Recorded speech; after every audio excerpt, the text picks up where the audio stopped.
fellow wanderers, welcome back. I realized that many learners, probably most of us, have been studying English for a long time. But have we ever stopped to reflect on our learning process?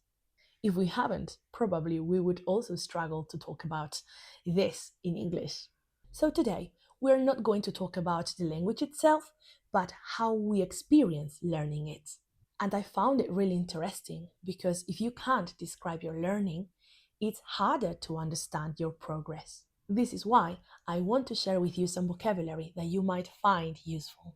This video is meant for pathfinders and navigators, that is B2, C1, English learners, because at this point you should have a clearer understanding of idiomatic expressions, figurative language, a little bit of more complex sentences or structures, and words that are no longer just words but feelings. And now, let's go to my scribbles. So, we're going to go through 12 vocabulary items. When you learn a foreign language, the main priority should be to make yourself understood. To make yourself understood means to communicate effectively. This means that when you say something or you write something, people will understand what you want to say. In my opinion, making ourselves understood should be our main priority at all times. Not only when learning English, but when learning any foreign language. We tend to forget that making other people understand us is the key goal for language learning. Of course, we want to speak perfect English, but if we have to choose, I prefer to be understood than to be perfect. Then we have the expression to make sense of something. To make sense of something means to manage to understand something. It is more or less related to make yourself understood, but in this case, the subject that makes sense is the person that understands. Meanwhile, the subject from this expression, to make yourself understood, is the person who wants another to understand. Making ourselves understood should be our main priority. Otherwise, people won't make sense of what we say. This is, people won't be able to understand what we say. This is a key in the language learning process that most people forget. Trial and error. This is solving a problem by making mistakes and learning from them. By the way, the other day I shared on Instagram stories about the difference between the words error, mistake, and fault. If you don't follow me on Instagram, you should, because, well, I did not create this content myself, but I like sharing everything that I find interesting so that you can find it too. For me, the best way to practice English in class is by trial and error. This doesn't mean that we should not worry if we make lots of mistakes. This just means that making mistakes is natural and we learn from our mistakes. If we didn't make them, we would not be able to identify what is wrong. Then, pick up. Pick up is a very interesting verb. It's a phrasal verb. Phrasal verb means that our verb is going to have two elements, sometimes three. In here we have pick, which is kind of our verb, and up, which is a preposition, but together they give another meaning. To pick up in this context means to learn or understand by practicing, or learn something from somebody else. Pick up, when we translate it in general, we usually in Spanish translate it as the verb coger.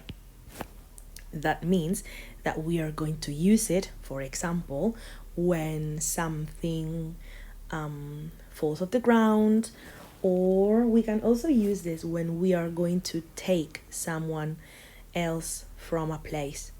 In Spanish, we would say recoger. But in this sentence is a synonym of understand. The more I listen to this song, the more things I pick up. This is the more things I understand. The more things I get. Read up on is another phrasal verb. We are going to speak about lots of phrasal verbs in the future. This one is composed by 3 elements. Read, which is the verb, up and on, 2 prepositions. And to read up on means to spend time reading or investigating, doing some research in order to learn something. Now that I read up on the passive voice, I will try to use it as much as I can. You can read up on your favorite music group, or you can read up on your favorite time period.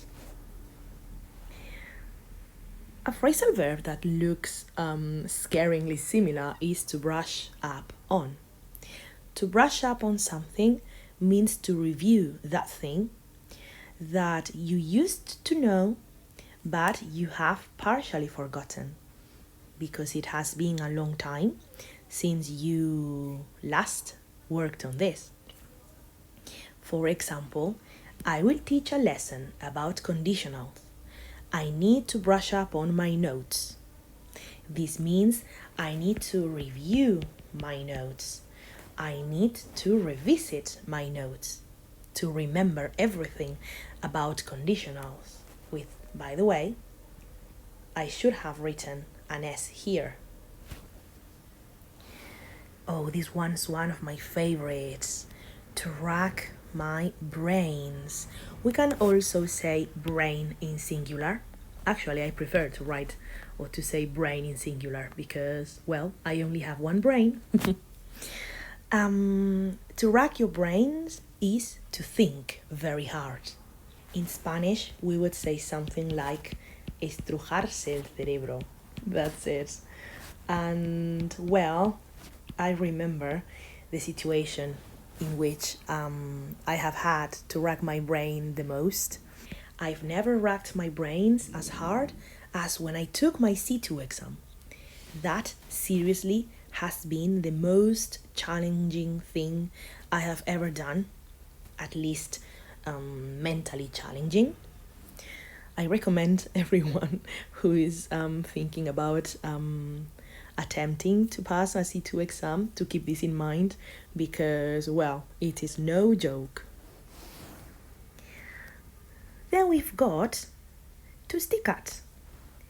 To stick at is simply to continue doing or trying to do something. For example, there's no magic trick. Sticking at it is the only way to learn English. This means if you don't continue showing up, if you don't continue trying, if you don't push through every time you make a mistake, every time you feel frustrated, you will never improve your English. I don't know why I decided to group the vocabulary we are going to go through today that are quite similar. But, well, another phrasal verb, to sink in. To sink in is, the subject of this verb is the topic or the concept that becomes understood. That is the concept that you acquire, that you internalize. Learning lots of new words can be useful if we don't let them sink in. There is something wrong with this sentence. I don't know what I was thinking when I wrote it.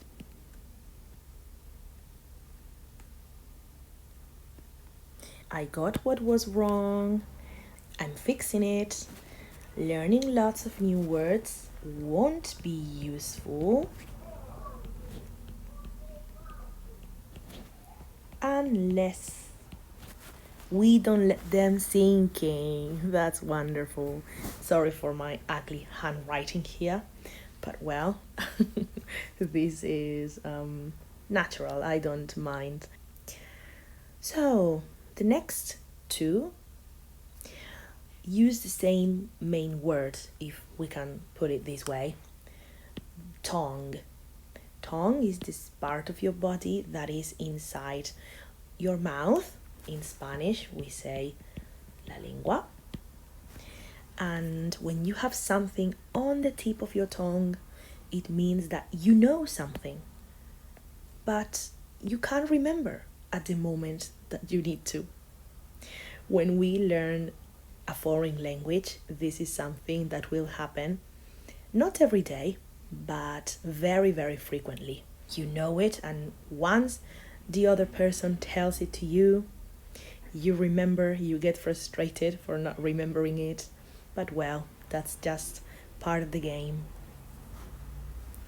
I hate it when I have what I want to say on the tip of my tongue.